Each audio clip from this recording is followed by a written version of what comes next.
Verizon and Motorola promised us that everything we knew about a smartphone would change at today's Droid unveiling in New York City. And while that may have been too tall an order, there's still some pretty compelling stuff here if you're shopping for a smartphone on America's largest network. I'm Michael Fisher with Pocketnow, and this is a first look at the Motorola Droid Turbo 2 and Droid Maxx 2.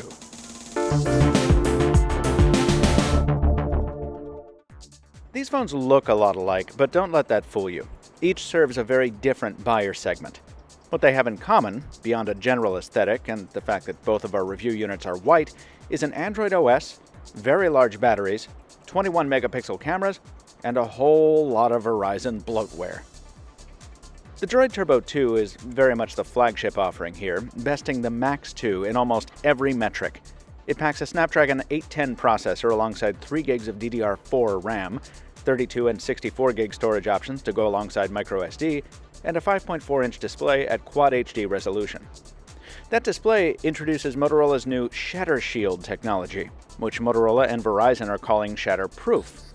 It took 3 years to develop and comprises a 5-layer assembly based on a plastic OLED panel mated to a separate redundant touch system and internal and external lenses. There's not a bit of glass in the whole thing, and it's fused to the phone's aluminum frame. The result is a display that's guaranteed not to crack or shatter for 4 years. Needless to say, that's impressive, if the phone can live up to it. Power is another big part of the Turbo 2 story. It packs a large 3760 mAh battery that Verizon says is good for 2 days of use. Last year's original Droid Turbo didn't quite live up to those claims, so we'll see how the sequel does. The Turbo 2 does support the new 25-watt turbocharging as well, and in a radical shift from Verizon precedent, the Droid Turbo 2 packs both Qi and PMA wireless charging.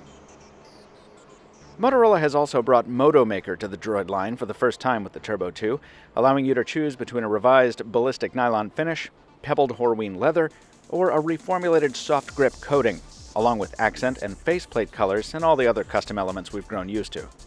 In a nice twist on the custom phone concept, if you get tired of the color scheme you chose, and you bought the 64 gig option, you can now trade in your device at any time during a 2-year period and get a totally different color scheme. It costs $4 extra every month, but still, that's pretty awesome. Rounding out the Turbo 2 is the aforementioned 21 megapixel camera, the full suite of contextual Moto features we like so much, and a water-repellent nano coating. In keeping with its family heritage, it's a beefy phone, and in the hand it sure feels like it. The aluminum frame is cool to the touch, the soft backing material is grippy without being sticky, and the whole thing bristles with adornments, calling out the active display sensor ports, the front-firing flash, the front-facing speakers, and yeah, a big old Verizon logo down center. The Droid Maxx 2 is something different.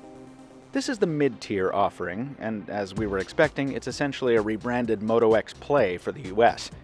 While it's the exact same weight as the Turbo 2, the Maxx 2 feels substantially lighter because of its less premium industrial design, which includes a frame that looks like metal but is actually painted polycarbonate.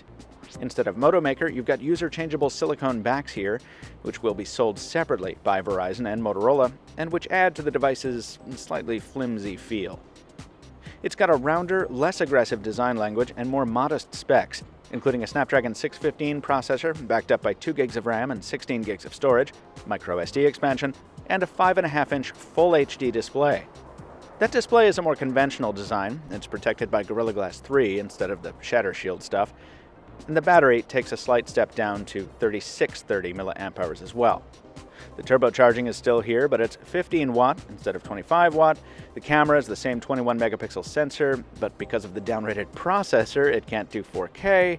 You see where we're going here. The Maxx 2 is on the high side of the mid-range, certainly, but it's still mid-range. And in the hand, it certainly feels like it. That stratification is reflected in the price, naturally, in a huge way.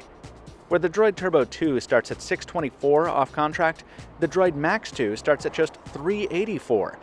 Of course, Verizon offers multiple payment options to break those sums up, $16 a month for the Maxx 2 and $26 or $30 a month for the Turbo 2.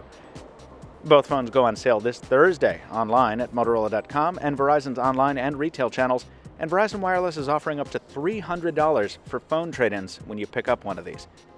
We won't know if either phone is a good deal until we put them through our full review process, but particularly in the case of the Droid Turbo 2, we're quite excited to do so. These may not change everything we know about smartphones, but they do promise compelling solutions for very common complaints. Now it's time to figure out how well each one delivers. Let us know what you want to see in our full reviews of the Turbo 2 and Maxx 2, folks. Leave a comment below and follow us on social media. Pocketnow is at Pocketnow, and I am at Captain2Phones. Till next time, this has been Michael Fisher from New York City. Thanks for watching. We'll see you soon.